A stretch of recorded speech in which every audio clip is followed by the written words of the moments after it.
Hello students, आज हम लोग न्यू सब्जेक्ट स्टार्ट करते हैं फाइनेंशियल अकाउंटिंग। इसको हिंदी में क्या बोला जाता है? वित्तीय लेखांकन। तो ये ग्रुप फर्स्ट का फर्स्ट पेपर है, उसका हम लोग यूनिट फर्स्ट स्टार्ट करेंगे। तो यूनिट फर्स्ट का हमारा टॉपिक क्या है? लेखांकन। लेखांकन को इंग्लिश में क्या बोलते हैं? अकाउंटिंग। तो लेखांकन का सबसे पहले हम लोग अर्थ देख लेते हैं, ये होता क्या है। लेखांकन क्या है? व्यापार की भाषा है। लेखांकन का आशय मौद्रिक लेन देनों का लेखा करना, वर्गीकृत करना, निष्कर्ष निकालना, विश्लेषण और निर्वचन करना है। इसका उद्देश्य क्या है? एक निश्चित अवधि के बाद व्यापार की आर्थिक घटनाओं को संख्यात्मक रूप देकर इन घटनाओं के आधार पर ही क्या किया जाता है? संख्यात्मक वित्तीय परिणाम की गणना तथा संबंधित पक्षों की व्याख्यात्मक तथा वस्तुपरक आर्थिक सूचनाएं देना है। मतलब किसी भी व्यापार का हम लोग जब व्यापार करते हैं तो उसके बारे में क्या करते हैं? जो मौद्रिक लेन देन होता है उसका क्या करते हैं? लेखा करते हैं, उसका वर्गीकरण करते हैं, उसका निष्कर्ष निकालते हैं कि हम लोग को कितना लाभ हो रहा है, कितना हानि हो रहा है। इसका सबका जो लेखा किया जाता है वो किसके अंतर्गत किया जाता है? लेखांकन के अंतर्गत किया जाता है। और जो लेखा किया जाता है कैसे किया जाता है? निश्चित अवधि के बाद तैयार किया जाता है। ठीक, तो जैसे हम लोग देख लेते हैं कि हम क्या कर रहे हैं, फर्नीचर का क्या है, व्यवसाय प्रारंभ करने हैं। ठीक है, तो उसके संबंध में हम लोग कितना आपको स्टॉक लाना है, कितना आप लोग पूंजी व्यय कर रहे हो, ठीक है, कितना आपका विक्रय हो रहा है, कितना उधार विक्रय हो रहा है, कितना स्टॉक बचा है, कितना आपको लाभ हो रहा है, कितना हानि हो रहा है, उन सब के बारे में क्या करते हो आप? लेखा करके उसका निष्कर्ष निकालते हो, विश्लेषण करती हैं उसका। ठीक है, तो वही आपका क्या कहलाता है? लेखांकन कहलाता है। लेखांकन जो है क्या कितने अवधि में तैयार किया जाता है? निश्चित अवधि में, जैसे कि कैलेंडर वर्ष के आधार पर या फिर वित्तीय वर्ष के आधार पर। ठीक, आगे हम लोग देखेंगे कि कैलेंडर वर्ष और वित्तीय वर्ष होता क्या है। ठीक है, तो आगे हम इसका परिभाषा देखते हैं। तो आर.एन. एंथोनी के अनुसार क्या दिया है इसका परिभाषा? लेखा विधि पद्धति व्यवसाय से संबंधित सूचनाओं को मौद्रिक रूप में एकत्रित करने, सारांश बनाने, विश्लेषण करने तथा जानकारी देने का क्या है? साधन है। आगे हम लोग इसकी विशेषताएं या तत्व देखते हैं। विशेषता, लेखांकन की विशेषता और तत्व एक ही होता है, इसके 7 मुख्य तत्व हैं। तो पहला पॉइंट क्या है आपका? पुस्तपालन पर आधारित है। जो लेखांकन का कार्य है वो किस पर आधारित है? पुस्तपालन पर आधारित है। जो पुस्तपालन में प्रविष्टियाँ होता है, पंजी प्रविष्टियाँ होता है, उसी के आधार पर लेखांकन का कार्य किया जाता है। ठीक, सेकेंड पॉइंट देखते हैं, अंकों की पुनः सजावट है। जो पुस्तपालन का कार्य किया जाता है वो तो क्या किया जाता है?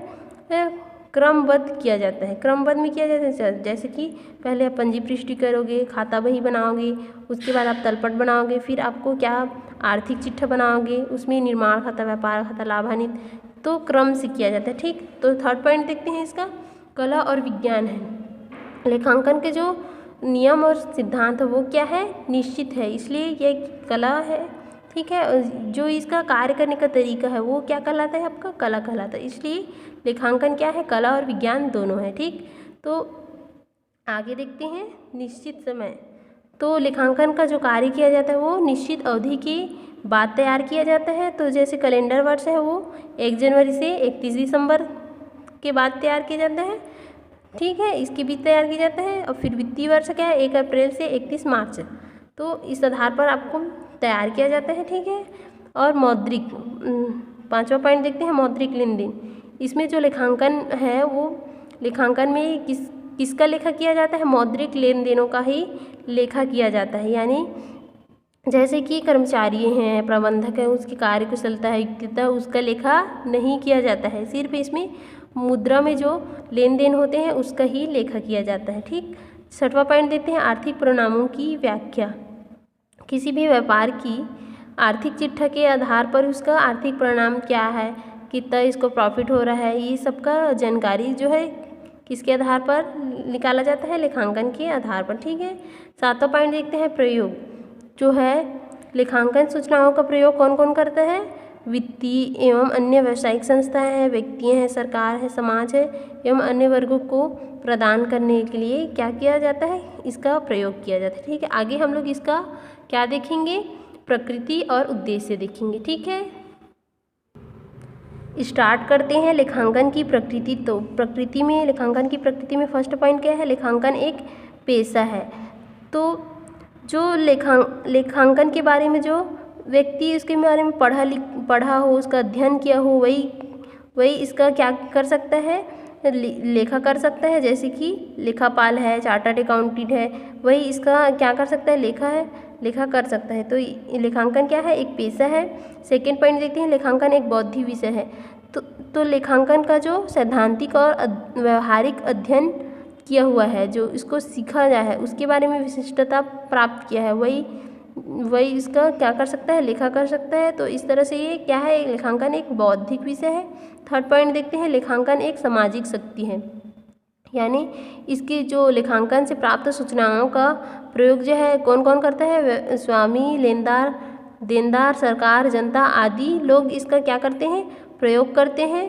तो इस तरह से ये क्या है, लेखांकन एक सामाजिक शक्ति है। चौथा पॉइंट देखते हैं इसका, लेखांकन एक नीति निर्धारक तत्व है। लेखांकन के आधार पर ही क्या किया जाता है, मूल्य नियंत्रण है, मूल्य निर्धारण है, आयात निर्यात नीति है, व्यापार नीति है, औद्योगिक नीति है आदि का जो क्या है निर्धारण किया जाता है। उसका मूल्य क्या है, उसके जो कार्य है उसका निर्धारण किसके आधार पर किया जाता है, लेखांकन के आधार पर। इसलिए ये क्या है, एक नीति निर्धारक तत्व है। ठीक है, आगे इसका देखते हैं, लेखांकन के उद्देश्य देखते हैं। तो लेखांकन के उद्देश्य में फर्स्ट पॉइंट क्या है, अशुद्धियों पर नियंत्रण।